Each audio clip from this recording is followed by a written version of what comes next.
भारतर 70% लोक पाऊना स्वास्थ्यकर खाद्य अर्थात देशर 97 कोटी अधिक लोक भल खाद्य मिलूना। विश्वर प्रति 10 पुष्टिहीन भितर 3 जन होती भारतीय। मिलित जातिसंघर रिपोर्ट अनुसार भारत में 22 कोटी अधिक लोक पुष्टिहीन अच्छा। चीन जनसंख्या भारत तुलन में अधिक होते भी सेठारे अस्वास्थ्यकर खाद्य ग्रहण कर लोकों संख्या भारतीयों तुलन में 5 गुण कम। विश्व में सर्वाधिक गहम चाउल उत्पादन में भारत द्वितीय स्थान में रही, किंतु भारत में 70% अधिक लोक अच्छा जो माने स्वास्थ्यकर खाद्य ग्रहण करुना।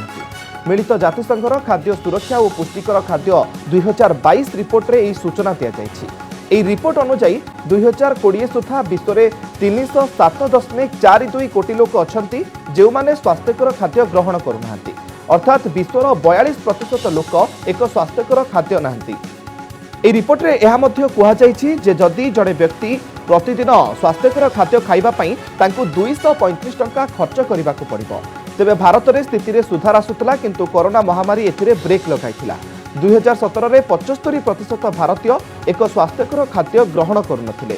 2018ରେ ଏହି ସଂଖ୍ୟା 71.5%କୁ ଆଉ 2019ରେ 69.4%କୁ ଖସି ଆସିଛି, କିନ୍ତୁ 2020ରେ ଏହି ସଂଖ୍ୟା पुणी 70% को वृद्धि पाई।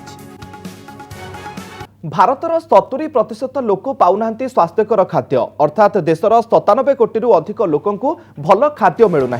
विश्वर प्रति 10 पुष्टिहीन भितर 3 जन होती भारतीय। मिलित जातिसंघर रिपोर्ट अनुसार भारत में 22 कोटी अधिक लोक पुष्टिहीन अच्छा। चीन जनसंख्या भारत तुलन में अधिक होते भी सेठारे अस्वास्थ्यकर खाद्य ग्रहण कर लोकों संख्या भारतीयों तुलन में 5 गुण कम। विश्व में सर्वाधिक गहम चाउल उत्पादन में भारत द्वितीय स्थान में रही, किंतु भारत में 70% अधिक लोक अच्छा जो माने स्वास्थ्यकर खाद्य ग्रहण करुना। मिलित जातिसंघर खाद्य सुरक्षा और पुष्टिकर खाद्य 2022 रिपोर्ट रे यह सूचना दी जाएगी। रिपोर्ट अनुसार 2020 सुधा विश्व में 307.42 कोटी लोक अच्छा जो माने स्वास्थ्यकर खाद्य ग्रहण करुना, अर्थात विश्वर 42% लोक एक स्वास्थ्यकर खाद्य नहांती।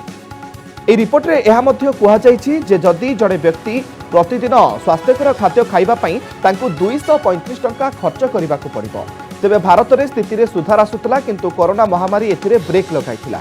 2017ରେ 75% ଭାରତୀୟ ଏକ ସ୍ୱାସ୍ଥ୍ୟକର ଖାଦ୍ୟ ଗ୍ରହଣ କରୁନଥିଲେ। 2018ରେ ଏହି ସଂଖ୍ୟା 71.5%କୁ ଆଉ 2019ରେ 69.4%କୁ ଖସି ଆସିଛି, କିନ୍ତୁ 2020ରେ ଏହି ସଂଖ୍ୟା ପୁଣି 70%କୁ ବୃଦ୍ଧି ପାଇଛି।